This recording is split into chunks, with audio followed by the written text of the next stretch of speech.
some stories I can't stop thinking about, not because they're the most gruesome or the most famous, but because they feel wrong in a way that never settles. On the night of December 30th, 2000, in a quiet Tokyo neighborhood, an entire family was brutally murdered in their home. The father, the mother, their young daughter, and their 6-year-old son. But what made this crime truly chilling wasn't just the violence. It was what came after. The killer didn't run and hide. He stayed. He ate their food, used their computer, changed his clothes, and spent hours inside the house with their bodies, which were slowly going cold. And then he disappeared. Despite the massive investigation, a full DNA profile, and thousands of tips, the case remains unsolved. And the deeper you go, the stranger it gets. This is the story of the Setagaya family murders, one of the most disturbing and baffling cases in modern Japanese history. The Miyazawa family lived in the quiet neighborhood of Kamisoshigaya, a residential part of Setagaya, Tokyo. It wasn't the countryside, but it wasn't central Tokyo either. The area was peaceful, tucked away near Soshigaya Park, with small clusters of homes and families living in close proximity. Mikio Miyazawa and his wife Yasuko moved there in 1991, both in their early 30s, with hopes of building a stable, modest life. Mikio worked for a foreign-affiliated company, helping develop corporate identities for major brands. Outside of work, he was known to love animation, puppetry, and the arts. The kind of father who might stay up late with a storybook or talk about stage shows with a little too much enthusiasm. Yasuko, meanwhile, ran a cram school from home. She was organized, soft-spoken, and deeply devoted to her kids. That family soon grew. Their daughter Niina was born in 1992, and their son Rei followed in 1994. The Miyazawas weren't wealthy, but they weren't struggling either. They were part of Japan's middle class, respectable, private, quietly content. Rei had some minor developmental issues, but nothing serious. Niina, just 8 years old, was already taking ballet and piano lessons. They were, by all accounts, a typical family. Quiet, polite, well-liked. Just next door, in a home almost physically connected to theirs, lived Yasuko's mother, her sister, and her sister's family. It created an unusual living dynamic. Two households just meters apart, separated by only a thin wall and a shared stairwell. Yasuko often taught students there as part of her tutoring work, and the two households flowed into each other like an extended unit. But by late 2000, that neighborhood was beginning to change. Shinagawa Park was undergoing an expansion, and many homes in the area were bought out and demolished. What was once a tightly packed suburb had thinned out dramatically. By December of that year, only 6 houses remained, including the Miyazawas. What had been a lively community now stood half abandoned, eerily quiet, especially at night. It was a quiet evening for an ordinary family in an increasingly empty neighborhood. And in Japan, where violent crime is exceptionally rare and home invasions are almost unheard of, nothing about this night raised alarm. Most people in Tokyo will go their entire lives without ever encountering a murder, let alone one in their own neighborhood. But by the morning of December 31st, that normal life had been shattered in a way no one could have imagined. The Miyazawa family was last confirmed alive at 10:30 p.m. on December 30th, 2000. That's when Mikio, the father, accessed his personal email on the family computer, something only he could do, as the account was protected by a password known only to him. At that moment, everything still appeared normal. What followed over the next few hours was anything but. Sometime between 11:30 p.m. and midnight, someone entered the house. The most likely point of entry was the second-floor bathroom window at the back of the house. Investigators later found the screen had been cut out, and muddy footprints led from the nearby park, over a fence, up an outdoor unit, and through that very window. The killer's first victim was 6-year-old Rei, who was asleep in his bunk bed on the mezzanine level, a floor positioned between the first and second. He was strangled by hand. No weapons were used. No sounds were heard. It's believed Rei died without waking the rest of the family. Next was Mikio. His body was found at the bottom of the staircase leading to the mezzanine, At some point, it's believed Mikio either heard a disturbance or encountered the killer by chance. A violent struggle broke out. Mikio fought back hard, so much so that part of the killer's sashimi bocho knife broke off inside his skull, but Mikio didn't survive. He was stabbed multiple times, including in the face. From there, the killer moved upstairs. Yasuko and 8-year-old Nina had been sleeping in the attic, accessible by a fold-out ladder. It's believed he attacked them there, injuring both. But before finishing the job, his knife broke. So he climbed down, went to the kitchen, and retrieved another knife, a santoku this time, one of the family's own. While the killer was downstairs, Yasuko took Nina and tried to escape. She may have attempted to get a first aid kit or flee, but before they could make it out, the man returned. He stabbed them both at the base of the stairs. Their bodies were later found lying one atop the other. All of this, from Rei's silent death to Yasuko and Nina's final moments, likely took just a few minutes. A rapid, brutal sequence of violence that destroyed an entire family. 4 lives ended in their own home. But disturbingly, that wasn't the end, because the killer didn't leave. He stayed. The killer stayed for at least 2 hours, possibly longer. He remained inside the Miyazawa home, surrounded by the bodies of the family he had just destroyed. He made himself comfortable. He bandaged his wounds using their first aid kit. He raided their kitchen and ate multiple ice creams from the freezer. He drank bottles of barley tea and tore open a melon with his bare hands. He used their toilet and left his feces unflushed. There were even reports that he may have taken a nap on their couch. And then there were the things left behind. The killer didn't just abandon the murder weapon. He left a trail of personal items that investigators would spend years obsessively tracking.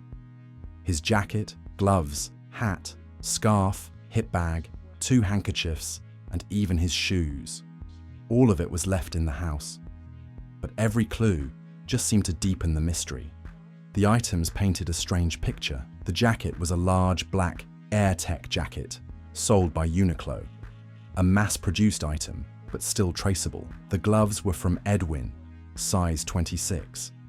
The scarf, handkerchiefs, and hat all matched brands sold between 1998 and 2000, mostly at discount stores and chains in the Kanto region. His hip bag was traced to a small manufacturer in Osaka, one that only produced a few thousand units between 1995 and 1999. And his shoes, Slazenger brand, were made in South Korea and sold in limited numbers. The size he wore, 27.5 centimeters, hadn't even been released in Japan.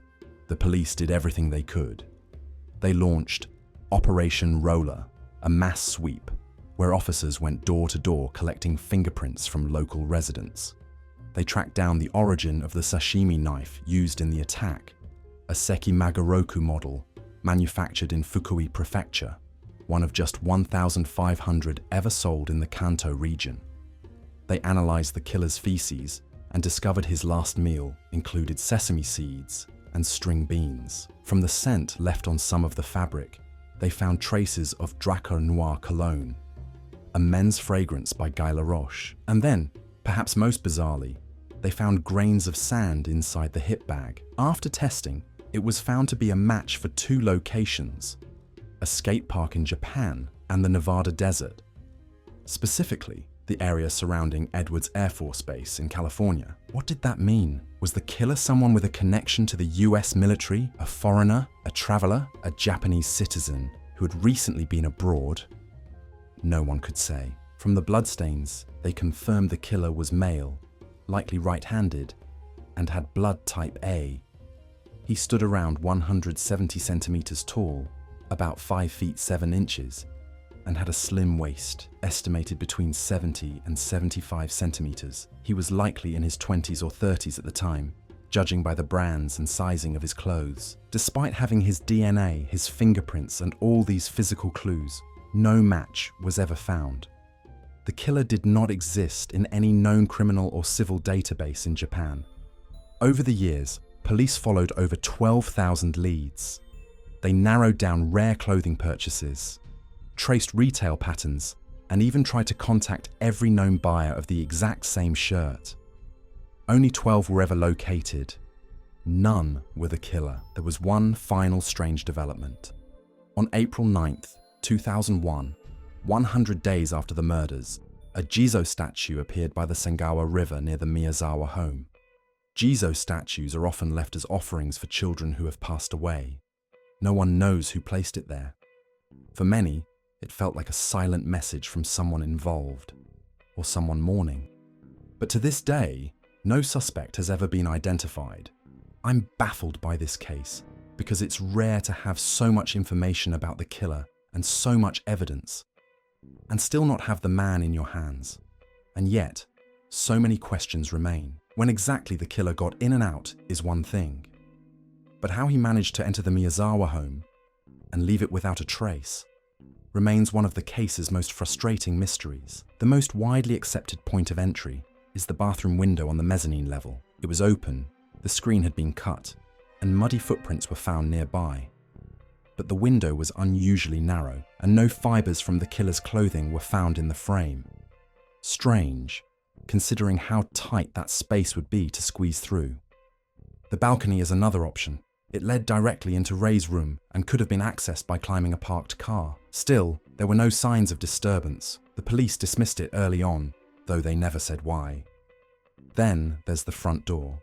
Simple, but unlikely. If Mikio was awake downstairs, the killer would have had to pass him to reach Ray's room, unless Mikio knew him. And the escape? That's a mystery too. No footprints, no blood trail, no reports. Did he walk, ride a bike, take a train? Nothing fits cleanly, especially not with a severe hand injury and the need to disappear without a soul noticing. So who was he? And why this family? When you're trying to find a killer, one of the first things you ask is, what was the motive? Revenge? Money? A grudge? Something symbolic? The police certainly explored all of that, and yet, nothing has ever quite added up. Mikio worked in corporate branding, not exactly the kind of field that would put a target on your back. He was reportedly well liked, with no conflicts at work. Yasuko, too, had no known enemies, and there was nothing unusual in the children's lives either. But the killer did rummage through their belongings. He dumped the contents of Yasuko's purse into the bathtub. He went through drawers and papers. Was he looking for something? Or was he just trying to create chaos? Whatever the motive, or lack thereof, it hasn't led to an arrest. And that brings us to the theories. Some are grounded, some are wild. All are unsettling. So let's go through them, one theory at a time. One of the earliest and most obvious explanations is that this was a burglary, a home invasion that escalated into murder. The killer did, after all, steal money. Around 150,000 yen, or roughly $1,000, was taken from the house.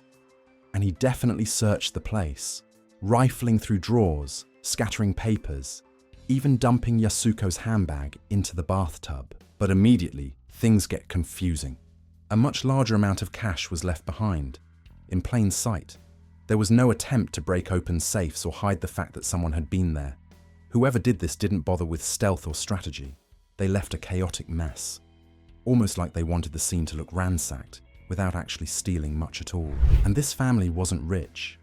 Mikio Miyazawa was careful with money, and they had no known debts or financial disputes. If this was about money, why this house? In a city full of high-end homes that would have been completely empty over the holiday, why target one where a family of 4 was clearly present? Then there's the killer himself. Based on the clothing and items he brought, the sashimi knife, brand new gloves, and designer bag, he didn't seem particularly desperate or poor. Some of the items were just released in stores weeks earlier. He had the funds to prepare. If this was a robbery, it was one of the sloppiest and most illogical ones Japan has ever seen. And yet, it still remains one of the only motives backed by a concrete action: stolen money. But money isn't the only angle that's been explored. Let's go deeper. Here's a question I kept coming back to. What if it wasn't just one person? The official story, and most public discussion, has always focused on the killer. One man, One face, one identity. But some eyewitness reports suggest otherwise. Shortly after the murders, a taxi driver came forward with a strange story. On the night of December 30th, not far from the Miyazawa home, 3 men got into his cab, all middle-aged, and one of them, he was bleeding. Badly. He even left bloodstains on the seat. That's a hell of a coincidence. And it doesn't end there. A few hours later, at Tobu Nikko Station, roughly 2 to 3 hours away, another man was spotted with a severe hand injury. His wounds were so deep, the bone was visible. Police dismissed the sighting. But still, it lingers. Could it really have been more than one person? When you look at the crime scene, it's not impossible. There was a huge amount of food and drink consumed. The house was wrecked. Multiple rooms searched. Clothes changed. Bandages improvised. The killer even accessed the family computer and watched some theatre group's website. Not exactly a priority if you're bleeding out and alone in a murder scene. Maybe one person couldn't do all that. If it was a group, it would explain the level of chaos and the speed. 4 victims, a house turned upside down, a getaway without a trace. It's more manageable if you're not doing it alone. But even then, why take a taxi? Why risk being seen? Why leave a literal blood trail? It's almost too sloppy, even for a group that clearly didn't care much about covering their tracks. So while the theory makes certain details easier to believe, it creates a whole new list of questions. Logical. Maybe. But conclusive, not even close. Now this theory starts with dirt. As I've mentioned, forensic tests on the killer's bag found something strange. Grains of sand. That's not unusual in itself, but where they came from is. One sample matched sand from the Miura Peninsula in Japan, but the other, it came from California. Not Los Angeles, not San Francisco, but a remote place called California City. There's nothing particularly glamorous about it. Sparse population, dry land, middle of nowhere vibes, but just a few kilometers away sits one of the largest US Air Force bases in the world, Edwards Air Force Base. And here's where it gets interesting. There's also a US military base near the Miura Peninsula in Japan. So now we've got sand from 2 places, both close to American military installations, turning up inside a bag sold only in Japan. Abandoned at the scene of a Japanese family's murder. Coincidence? Maybe. Or maybe this was someone with ties to the US military, someone who had traveled between the 2 countries and unknowingly carried traces of both with him. The military angle would explain a lot. The killer's calm, almost clinical behavior in the house, his use of sanitary pads to treat a deep hand wound, something that, oddly enough, is a trick sometimes taught in combat medkits. And most of all, the lack of a match for his fingerprints or DNA in any Japanese database. If the man was an American service member stationed in Japan, his biometric data would be stored with US authorities, not Japanese ones, meaning even if his prints were in a system somewhere, the Japanese police wouldn't be able to find them. Out of all the theories, this one ties the oddest details together in a way that actually makes sense. It doesn't answer everything. No theory really does. But it explains why this particular crime might have been committed with such strange precision, and why the killer could have vanished without a trace. At first glance, the idea sounds absurd. Why would a skater kill a family of 4? But the more you dig, the harder it is to dismiss. Right outside the Miyazawa home was a skate park, one of the few of its kind in Tokyo back in 2000. It drew in teens and young adults from all over the city, sometimes even beyond. And not everyone appreciated the noise. Mikio Miyazawa was one of the locals who had complained. He filed an official report about the disturbances. Nothing aggressive, just a frustrated father asking for quiet. But in some stories, even small tensions can spiral into something far more violent. Now, what links the killer to this scene? Well, for one, the fashion. The outfit left behind, the jacket, hat, bag, all pointed toward a younger person.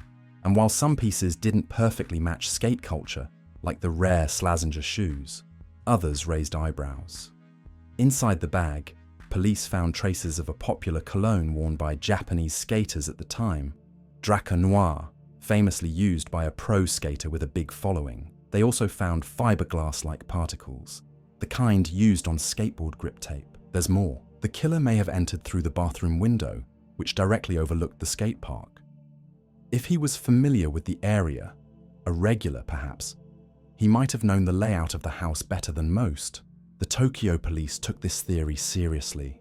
They interviewed members of the skate scene, watched footage, combed through magazines. They were convinced the killer might have been part of that world, but no suspect ever materialized. So maybe the skater theory is just circumstantial. Some sand, some scent, some fashion trends. Or maybe it was personal. A grudge, a clash, something petty that turned deadly. It's hard to say, but sometimes it's the people closest to the scene, the ones no one notices, who slip through the cracks the easiest.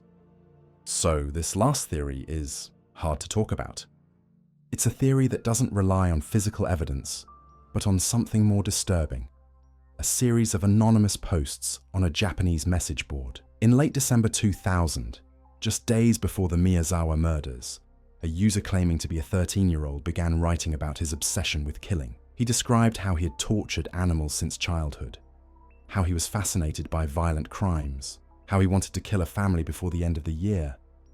The posts were graphic, unsettling, and timed almost exactly with the murders. There were similarities. At least 13 cats were found mutilated in the Setagaya area around that time. Police believed the killer could have been a minor. The handwriting left at the scene, the clothing sizes, and even the cologne suggested someone young. But 13? It sounds too young to be true. The police thought the killer might be between 15 and 24. And there are logistical issues. How would a kid sneak out of the house late at night and spend hours in someone else's home without anyone noticing? The clothing might have been a little too big. The wound was too severe for someone so young to manage alone. And yet, weirder things have happened. There have been child killers before. And if this really was a thrill kill, if it wasn't about revenge or money or any clear motive, then maybe age wouldn't matter. Maybe this was about chaos for its own sake. If so, that's what makes it the most terrifying theory of all. Because you can try to understand revenge. You can try to track a professional. You can even piece together military timelines. But if this was a random act of violence by a boy who just wanted to see what it felt like, there's no reasoning with that. No pattern. No justice. Just a family gone. And a case that still haunts Japan 25 years later. It's been over 2 decades since the Miyazawa family was murdered in their home. And despite having more evidence than most cold cases could ever dream of, fingerprints, DNA, the killer's clothes, even the sand from his shoes, we still don't know who he was or why he did it. The investigation remains one of the largest in Japanese history. Over 246,000 officers have worked on it. More than 12,000 pieces of evidence have been collected. And yet, no arrests, no charges, just silence. The Tokyo Metropolitan Police still commemorate the victims every year. A reward of 20 million yen, roughly $150,000, is still active. The house, once preserved like a frozen moment in time, was finally torn down in 2019 after years of decay. The evidence remains, but the trail feels cold. And even today, the case still draws attention.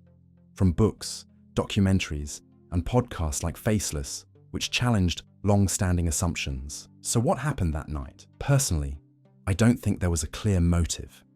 Not revenge, not money. I believe this was a senseless act. Maybe committed by multiple people, maybe not. But if there were more than one, it would explain the scale of the chaos, the volume of food eaten, the lack of urgency.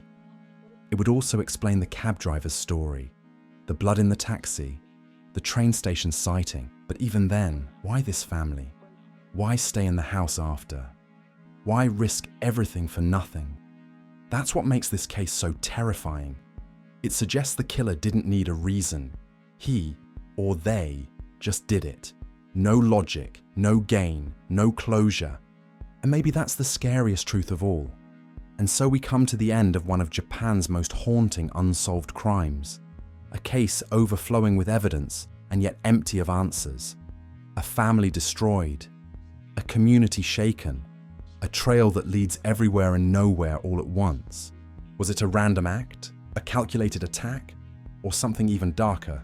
The kind of evil that doesn't need a reason? The Setagaya murders remain a chilling reminder that sometimes, even in the age of forensic science and 24/7 surveillance, people and their stories can still vanish into the cracks. But what do you think?